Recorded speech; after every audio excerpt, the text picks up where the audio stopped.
Hi everyone, and today I'm testing out a very inexpensive 50mm lens available for all those new and not so new full frame mirrorless cameras out there, the Meike 50mm f1.7.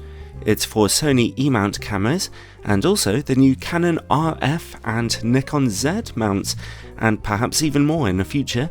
At a price of only £110 in the UK or $110 in the US, it's easily one of the most affordable lenses you can get on any of those full-frame mirrorless camera systems, although you have to bear in mind that it is a fully manual lens, manual focus and manual aperture, which will take just a little practice. Of course, it will also work on mirrorless cameras with APS-C sensors too, and I believe it is also available on Canon EOS M mount, Fuji X, and the even smaller Micro Four Thirds mounts. I'll include an APS-C test a little later on. I want to thank Meike for sending me a sample of this lens for testing, although as usual, this is a totally independent review. Now, you all don't need me to explain what a bright aperture 50mm lens on a full-frame camera looks like. It'll rock your world, of course. I remember cutting my photographic teeth with a 50mm f1.8 lens on my granddad's old 35mm film SLR when I was just a little kid. Those were the days.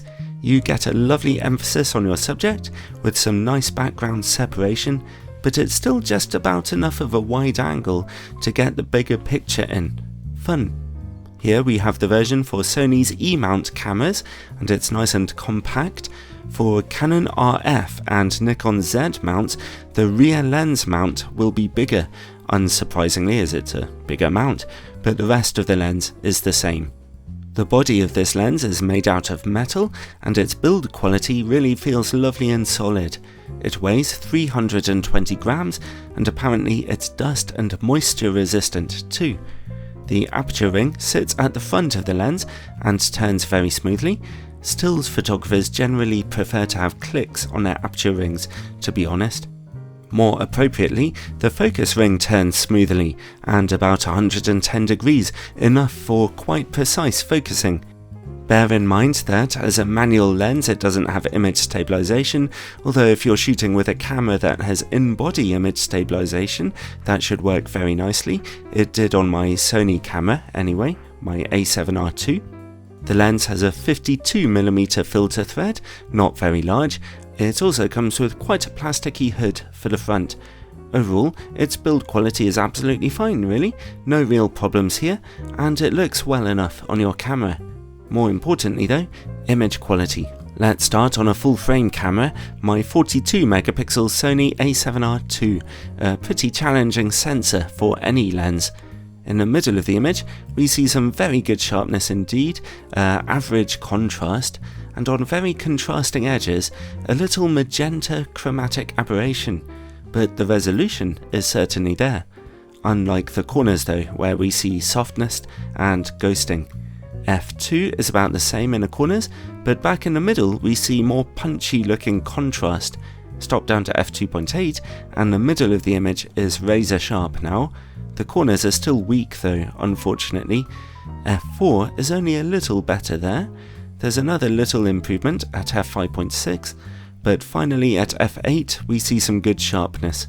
The corners stay this sharp down to f16, and even f22 doesn't seem to be bad. So, on full frame, the lens is impressively sharp in the middle, but unfortunately those corners need quite some stopping down for good results. If you're using a 24MP full frame camera though, then you'll be a bit more satisfied. 42MP is pretty challenging, admittedly. Well, now let's see how it fares on an APS-C camera, my 24MP Sony A5100.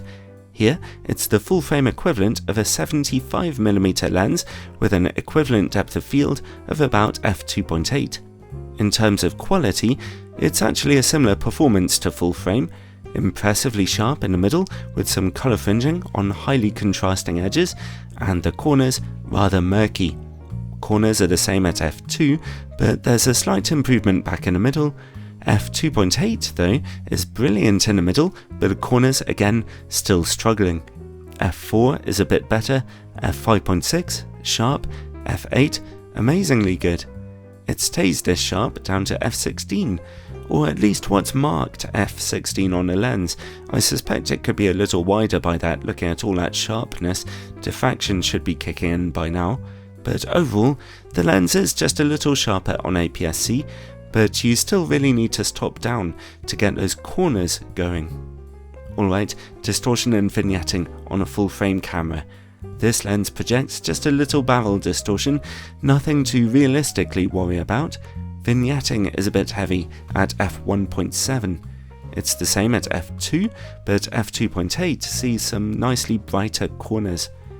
This lens can focus down to about 48 centimeters, average for an optic of this type. I'm pleased to say though that its close-up image quality is better than average. Even at f1.7, close-up image quality remains fairly sharp, and at f2.8, just a little better. Let's see now how it works against bright lights. There's quite a lot of flaring here, really. I have seen worse than this, certainly, but bright lights will definitely affect the lens's otherwise quite high contrast. And finally, bokeh. This lens's bokeh has quite a distinctive and somewhat busy look to it due to some rather striking highlighting. Things can get a bit ugly here, really, although some people like to have a more interesting background rendition. Its aperture mechanism has 12 blades though, for smoother bokeh when the lens is topped down. Overall then, this lens's image quality is just average for a 50mm optic.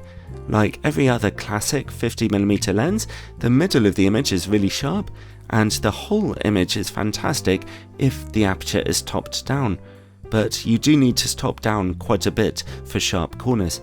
Its bokeh is a little questionable too. But the good news though is that its colours and contrast are pretty nice, and its distortion is low, giving you some striking images, and the lens is at least capable of excellent sharpness.